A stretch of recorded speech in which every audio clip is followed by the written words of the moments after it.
Selamat pagi, selamat siang, selamat petang, selamat malam warga sipil sekalian.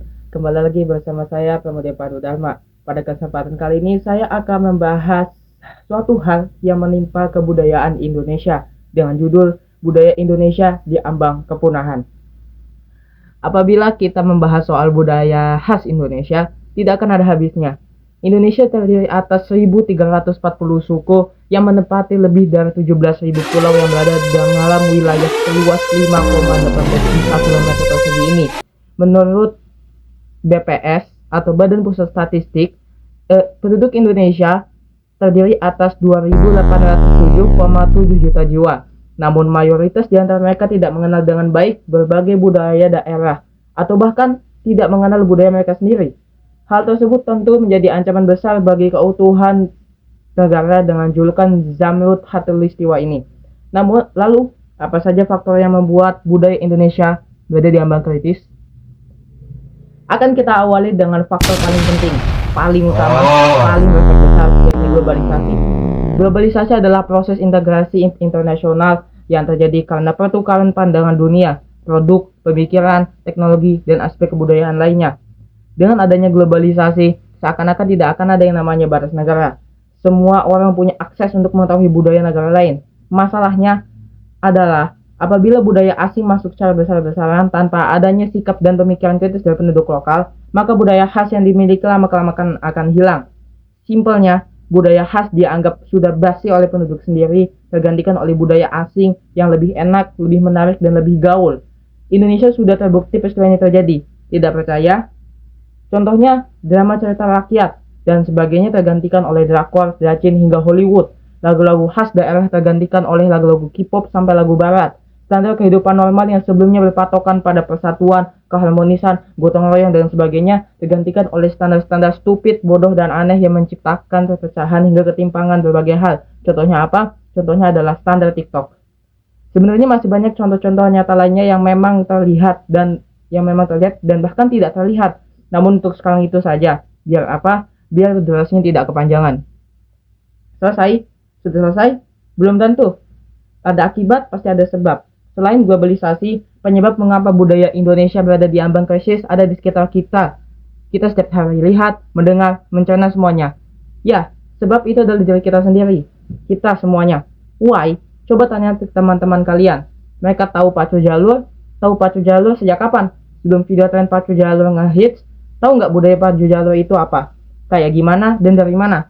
Kalau mereka tahu dan bisa ngejelasin secara detail, sebelum tren pacu jalur booming, bagus. Tandanya mereka adalah generasi yang berani belajar lebih dalam di saat teman-temannya masih sibuk mikirin tren TikTok viral. Tapi kalau mereka bilang baru tahu start tren pacu jalur viral, ya gitu deh. Oke. Maksudnya mereka baru tahu di saat tren itu booming. Yang berarti sebelum budaya pacu jalur tren, mereka tidak tahu budaya pacu jalur itu apa. Gak cuma satu dua orang saja, tapi ribuan, bahkan mungkin jutaan anak Indonesia mengalami hal serupa.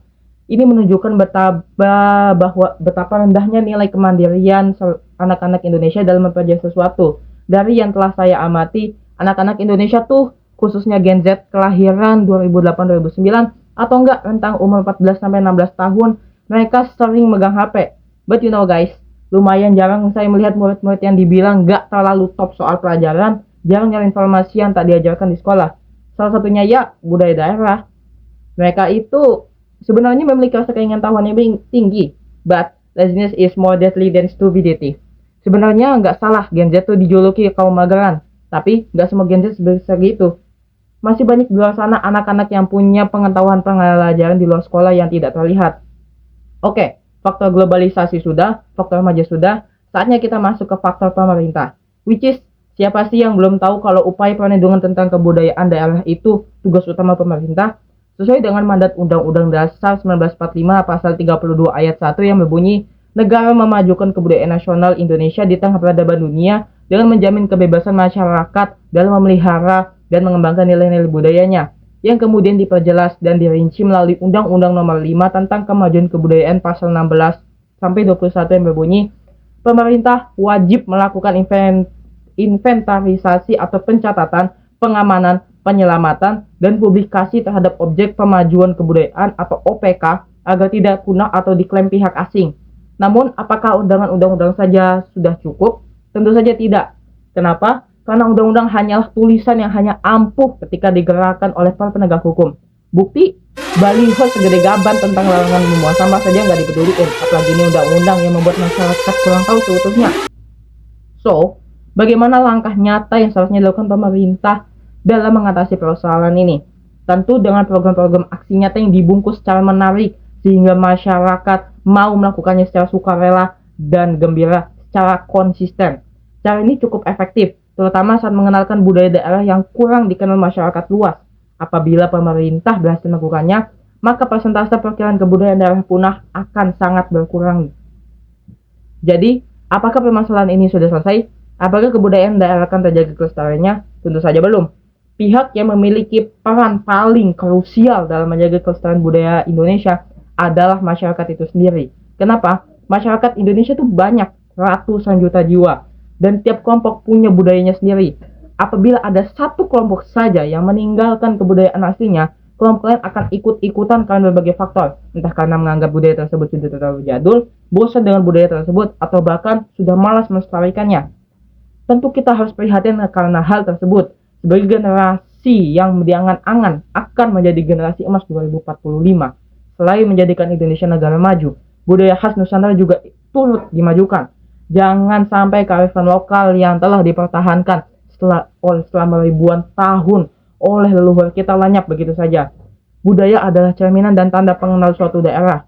Apabila budaya di daerah tersebut hilang, maka tak akan ada lagi yang bisa dikenal dari daerah tersebut. Lalu, bagaimana cara kita turut melestarikan budaya-budaya tersebut? Ada banyak cara yang mudah dilakukan, bahkan dari kegiatan kita sehari-hari. Apabila kalian memiliki HP, maka gunakan HP tersebut untuk mencari informasi mengenai kebudayaan daerah, maupun mempromosikannya di medsos. Kalian bisa juga dengan mempelajari budaya tersebut, dan bahkan dapat mempraktekannya. Intinya, di era modern saat ini, kita memiliki berbagai kemudahan untuk melakukan berbagai macam kegiatan secara mudah, termasuk melestarikan budaya. Kita tak perlu lagi capek-capek mempromosikan dari mulut ke mulut atau secara langsung. Tapi dengan lewat medsos saja, kita sudah bisa mengurangi sebagian persen kebudayaan daerah akan punah. Kapan terakhir kali kamu dapat tertidur tenang? Tak perlu memikirkan tentang apa yang akan datang di esok hari.